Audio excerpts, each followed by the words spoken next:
करवा चौथ की कहानी बहुत समय पहले की बात है। एक साहूकार के 7 बेटे और उनकी एक बहन करवा थी।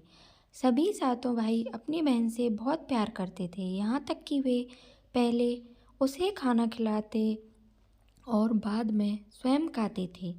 एक बार उनकी बहन ससुराल से मायके गई। जब अपना व्यापार बंद कर घर आए तो देखा उनकी बहन बहुत व्याकुल थी।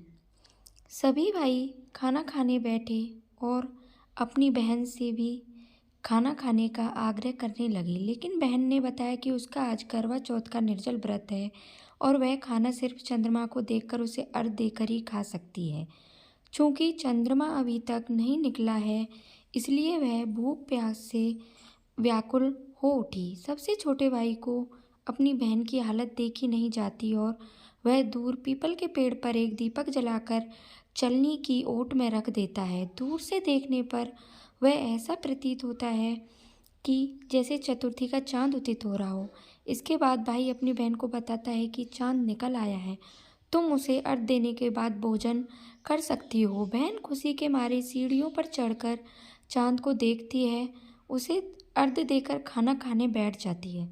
वह पहला टुकड़ा मुंह में डालती है तो उसे छींक आ जाती है, दूसरा टुकड़ा डालती है उसमें बाल निकल आता है और जैसे ही तीसरा टुकड़ा मुंह में डालने की कोशिश करती है, उसके पति की मृत्यु का समाचार उसे मिलता है। वह बौखला जाती है।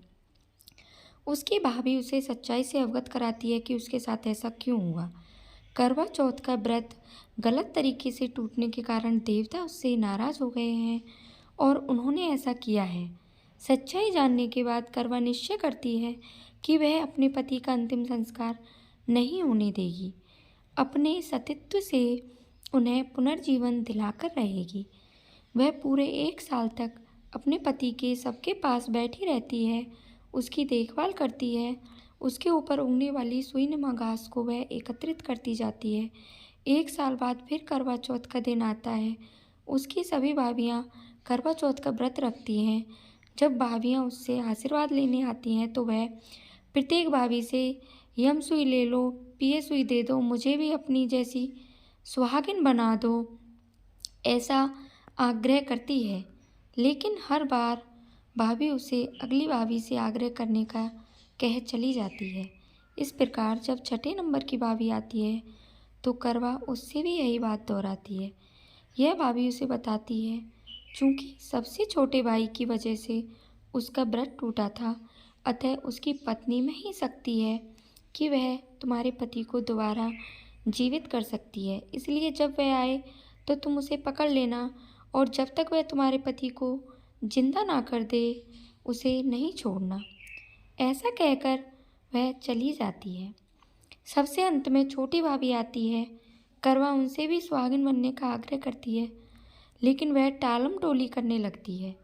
इसे देख करवा उन्हें जोर से पकड़ लेती है और अपने सुहाग को जिंदा करने के लिए कहती है। भाभी उससे छुड़ाने के लिए नोचती है, खसोटती है, लेकिन करवा नहीं छोड़ती है। अंत में उसकी तपस्या को देख भाभी पसीज जाती है और अपनी छोटी उंगली को चीरकर उसमें से अमृत उसके पति के मुंह में डाल देती है। करवा का पति तुरंत श्री गणेश कहता हुआ उठ बैठता है। इस प्रकार प्रभु कृपा से उसकी छोटी भाभी के माध्यम से करवा को अपना सुहाग वापस मिल जाता है। हे श्री गणेश, माँ गौरी, जिस प्रकार करवा को चिर सुहागन का वरदान आपसे मिला है, वैसा ही सभी सुहागनों को भी मिले।